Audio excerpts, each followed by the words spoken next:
அவங்க எல்லாருமே மிகப்பெரிய தோல்விகளை பார்த்தவங்க தான், மிகப்பெரிய அவமானங்களை பார்த்தவங்க தான். அந்த அவமானங்களும் தோல்விகளும் உங்களுக்கும் வரும், உன் வீட்டில் வரும், ஃப்ரெண்ட்ஸ் கிட்ட வரும், உன்னை சுற்றி இருக்கிறவங்க பண்ணுவாங்க, சொந்தக்காரங்க பண்ணுவாங்க, அவங்க டீச்சர்ஸ் பண்ணுவாங்க.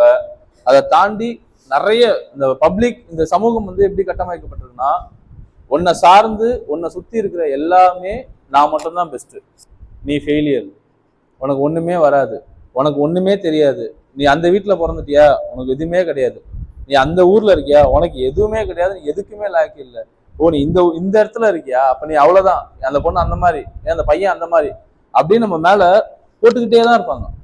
நீ அதெல்லாம் கேட்டுட்டுல அடப்போடா நடா வாழ்க்கை அப்படின்னு நீ போக ஆரம்பிச்சுன்னா உன்னால திரும்பி கூட பார்க்க முடியாது. அப்படி திரும்பி பார்க்கணும்னு ஆசைப்படுறவன் இது எல்லாத்தையுமே அப்படி தள்ளி இப்படி வச்சுட்டு நீ திரும்பி ஓட ஆரம்பிக்கணும். யாரெல்லாம் உன்னை பழி சொல்றாங்களோ, யாரெல்லாம் உன்னை வந்து முடியவே முடியாது முடியவே முடியாது முடியவே முடியாதுன்னு சொன்னாங்களோ அவங்க முன்னாடி நீ போகணும். போறதுக்கு உங்ககிட்ட இருக்கிற ஒரே ஒரு ஆயுதம், அதாவது சமுதாயத்துல பின்தங்கி இருக்கிற எல்லாருக்கிட்டையுமே நம்மளோட அடுத்த கட்ட நிலைக்கு போறதுக்கான இருக்கிற ஒரே ஒரு ஆயுதம் எது? கேட்கல? கல்வி அறிவு.